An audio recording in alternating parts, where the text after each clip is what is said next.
নমস্কার, সুপ্রভাত। খবর দিন ভর নিয়ে আপনাদের সঙ্গে রয়েছে আমি জুনেলা। বিহার সহ একাধিক রাজ্যের জন্য মোটা টাকা বরাদ্দ, কিন্তু বাংলায় নদী ভাঙন মোকাবিলায় কোনো ঘোষণা নেই মোদী সরকারের বাজেটে। এতে ক্ষুব্ধ এ রাজ্যের ভাঙন বিধ্বস্তরা। কেন্দ্রীয় বাজেটে বিহারকে ঢালাও বরাদ্দ। বন্যা নিয়ন্ত্রণ ও সেচের কাজে বরাদ্দ করা হয়েছে 11,500 কোটি টাকা। Will provide financial support for projects with estimated cost of 11,500 crore rupees, such as the Kosi-Michi intra-state link, survey and investigation of Kosi-related flood mitigation and irrigation projects will be undertaken.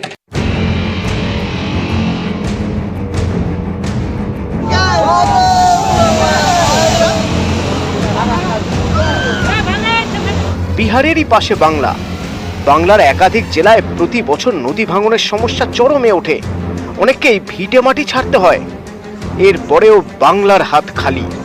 পাশের রাজ্য বিহার বিপুল বরাদ্দ পেল, কিন্তু বন্যা ও ভাঙন মোকাবিলায় বাংলার জন্য কিছুই বরাদ্দ করেনি মোদী সরকার। এতেই ক্ষুব্ধ নদীপাড়ের বাসিন্দারা। তো শুধু বিহারটা করলো, কিন্তু আমাদের পশ্চিমবাংলার মানুষ এই গঙ্গা ভাঙনে আজ PWD-তে অনেকে বসবাস করছে। আজ আমাদের গঙ্গা ভাঙনে মানুষ আজ দুর্দশার মধ্যে আছে। এটা নিয়ে একবারও কেন্দ্র সরকার ভাবলো না। মূলত গঙ্গা ও ফুলোহার নদীর ভাঙনে বিপাকে পড়েন মালদার মানিকচক, বৈষ্ণবনগর, রতুয়া, বামনগোলা সহ বিস্তীর্ণ এলাকার বাসিন্দারা। তাদের প্রশ্ন, বিহার যদি বন্যা ও ভাঙন মোকাবিলায় বরাদ্দ পেতে পারে, তাহলে বাংলা কি দোষ করলো? পশ্চিমবঙ্গে মুখ্যমন্ত্রী মমতা বন্দ্যোপাধ্যায়, ওনার সাথে ওনাদের কি সম্পর্ক রয়েছে সেটাতে সাধারণ মানুষের কিছু যায় আসে না। কেন্দ্র সরকারকে আমরা বলতে চাইছি খুব শীঘ্রই এটাতে হস্তক্ষেপ করে। কোনো কিছু বরাদ্দ হয়নি, আপনারা তো শুনেছেন বাজেটে। আমরা চাই দ্রুত ব্যবস্থা না হোক। একমাত্র রাজ্য সরকারের অসহযোগিতার কারণে আজকে আমাদের এই ভাঙন রোধ করবার ক্ষেত্রে কেন্দ্রীয় সরকারের সাহায্য আমরা পাচ্ছি না। কেন্দ্রীয় সরকারের জলশক্তি বিভাগের মাননীয় মন্ত্রী তিনি বারবার বলেছেন রাজ্য সরকার থেকে আপনি চিঠি নিয়ে আসুন বা তাদের একটা ডিপিআর তৈরি করতে বলুন, কিন্তু রাজ্য সরকার কোনো পদক্ষেপ নাই। রাজনৈতিক একটা বক্তব্য যে ডিপিআর পাঠানো হয়নি, তার জন্য টাকা দিচ্ছে না, সমস্ত প্রসেস করে দিয়ে আমরা গেছি। মাননীয় মুখ্যমন্ত্রী শ্রীমতী মমতা ব্যানার্জি উনি সেভারেল টাইম উনি প্রাইম মিনিস্টারকে চিঠি লিখেছেন এবং টাকা দেওয়ার জন্য অনুরোধ করেছেন, কিন্তু একটা টাকাও মালদার জন্য বরাদ্দ হয়নি। ইভেন সারা পশ্চিম বাংলার জন্য বরাদ্দ হয়নি। মালদার মতোই মুর্শিদাবাদেরও বিস্তীর্ণ এলাকার বাসিন্দাদের ভাঙনের ভয়ে দিন কাটে। লালগোলা, রঘুনাথগঞ্জ 2, সুতি 1 এবং শমশেরগঞ্জ ব্লকের বহু এলাকা ভাঙনে ভেসে যায়। নদীতে তলিয়ে যায় ঘর সংসার। এই ভাঙন রুখতে এবার বাজেটে কোনো ঘোষণা করেনি মোদী সরকার। এতে হতাশ এইসব এলাকার ভাঙন বিধ্বস্তরা। আমরা অত্যন্ত দুঃখের সঙ্গে শামশেরগঞ্জবাসী হিসেবে জানাচ্ছি, এই যে বাজেট, অন্ততপক্ষে বাজেটে এই গঙ্গা ভাঙনটাকে তুলে ধরা উচিত ছিল কেন্দ্রের, এটা আমি মনে করছি। আবার তো সামনে বর্ষা পড়েই আছে, পুরো এখন আতঙ্কিত আমরা আবার আছি। কেন্দ্র সরকারকে আমাদের দাবি যে আমাদের পশ্চিমবঙ্গে একবার দেখা উচিত। অন্যান্য রাজ্যে যেহেতু কাজ হচ্ছে, আমাদের রাজ্যে কিছুর জন্য হবে না। সুন্দরবনেরও বিস্তীর্ণ এলাকা অনেক সময় জলে ডুবে যায়। ঘূর্ণিঝড় কিংবা ভরা কোটালে বাঁধ ভেঙে নোনা জল ঢুকে পড়ে গ্রামে।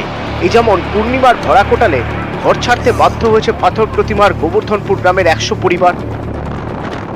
খুব আতঙ্কে আছি, আমরা চাইছি যেন আমাদের সুব্যবস্থা হয়। নদী বাঁধ ভেঙে আজকের 1 সপ্তাহ পরপর জলটা আসছে। আমরা গৃহবন্দী, ঝড়ের সময় থাকা যাচ্ছে না, প্রচুর ঢেউ। প্রাণে বাঁচার জন্যই ঘর ছেড়ে চলে যাচ্ছি। মাসের পর মাস এভাবেই ঘর ছাড়া থাকতে হয়। অনেকে আশা করেছিলেন এবারের বাজেটে বিহারের জন্য যখন ঘোষণা হয়েছে তখন বাংলার জন্যও বন্যা ও ভাঙন প্রতিরোধে ঘোষণা হবে। সেটা না হওয়ায় অনেকেই হতাশ।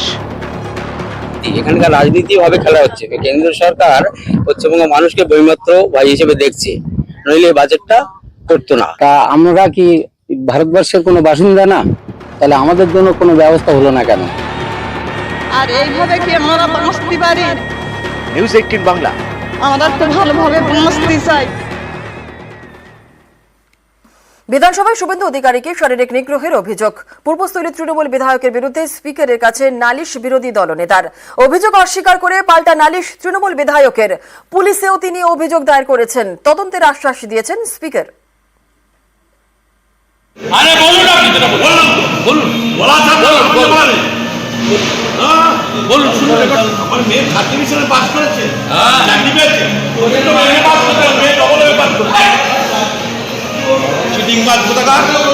বিধানসভার লবিতে আমি যখন বেরোচ্ছিলাম, পূর্বস্থলীর এমএলএ তপন চ্যাটার্জি আমাকে ফিজিক্যালি অ্যাসল্ট করতে চায়। উনি বলছেন শুধু রেকর্ড করো, গরম দেখাচ্ছেন। আর গরম দেখাবার নাম নেই, আপনি বলে এসছেন, আমি বলতে পারবো না আপনাকে জিজ্ঞেস করতে পারবো না। অসাধ্য উপায়ে আমার দুটি ফ্ল্যাট কেনা আছে কলকাতায়। আমার মেয়ের 3rd ডিভিশনে পাস করে চাকরি পেয়েছে। দুটোর একটাও ঠিক নয়। পূর্বস্থলীর তৃণমূল বিধায়ক তপন চট্টোপাধ্যায় লোকসভা ভোটের প্রচারে গিয়ে তাঁর বিরুদ্ধে তোপ দাগেন শুভেন্দু অধিকারী।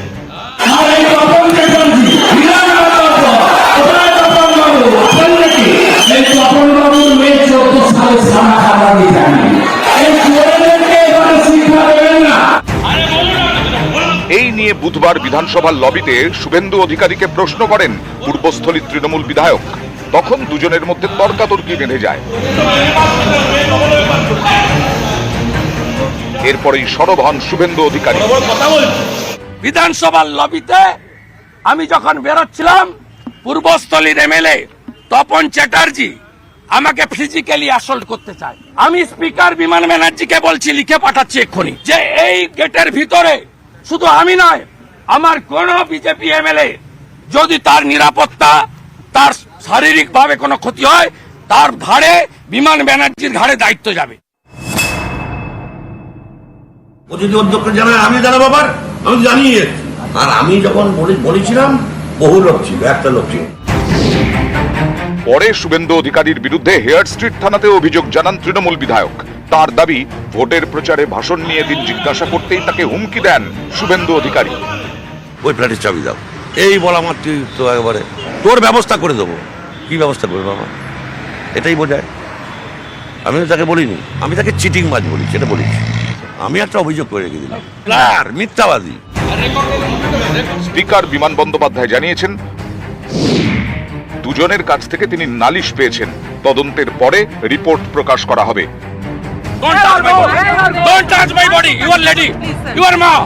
এর আগে 2022-এর 13ই সেপ্টেম্বর বিজেপির নবান্ন অভিযানের দিন মহিলা পুলিশ কর্মীর বিরুদ্ধে সুর চড়ান শুভেন্দু। আপনি আমার গায়ে হাত দিচ্ছেন কেন?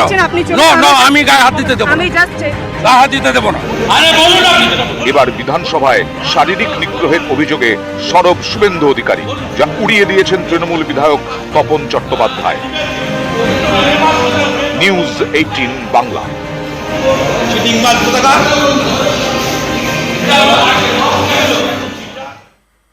মুখ্যমন্ত্রী সফরের আগেই জরুরি তলবে ফের দিল্লিতে রাজ্যপাল সিভি আনন্দ বোস।